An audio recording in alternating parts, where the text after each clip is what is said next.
Well, I guess I've always liked animals. It's just kind of always been a thing. Like ever since I was a little kid, like I was always drawn to, my cousin's dogs and that when we went to family gatherings and that sort of stuff.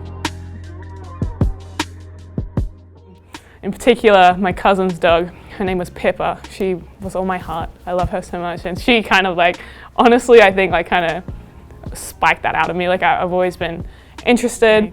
And so when I came to university, I came in as a bio major actually, and then realized that no, I want to go down the animal conservation route. So I changed and I have gone into environmental science. And then through that, I've been kind of set on I would like to do animal conservation. That's kind of what I'm interested in. That's kind of always, I think, what I've been interested in, but I only really kind of realized that within the last 4 or 5 years.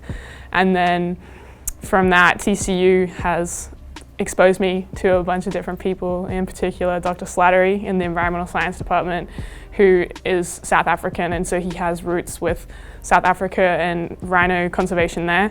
And so I was lucky enough this year to go on a trip to South Africa called South Africa Biodiversity and Human Development.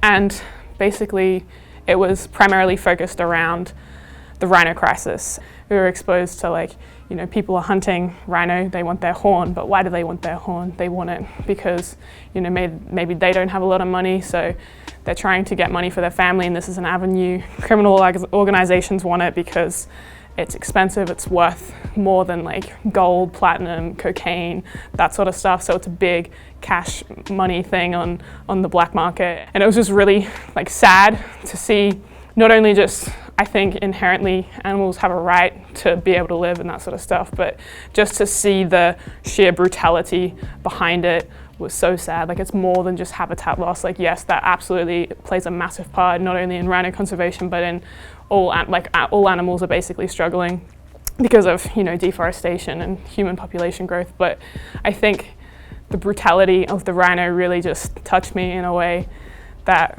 it honestly changed kind of how I feel about things. I've gone from being oh no, this can be solved very easily, we just need to do this, to realizing no, this needs to be an effort done by so many different people from so many different aspects. I think my favorite animal is the dingo, and then the animals. I really like squirrels, but we don't have squirrels. There's no squirrels in Australia? No. Yeah, and then my poor teammates, especially Kiana, I'm always just telling them little animal facts or being did you know, so they're probably sick of me, but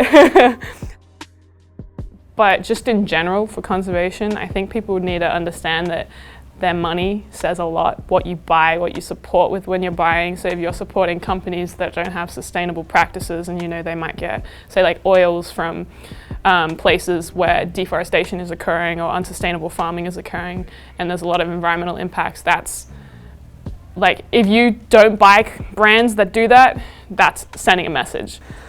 I think basketball has provided me with the opportunities to be able to pursue my interests in conservation. So, I was able to go on the South Africa trip.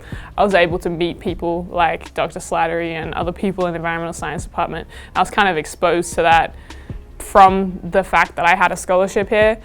And so it's kind of just provided me with the avenue to, academically and experience-wise, to pursue that, if that makes sense.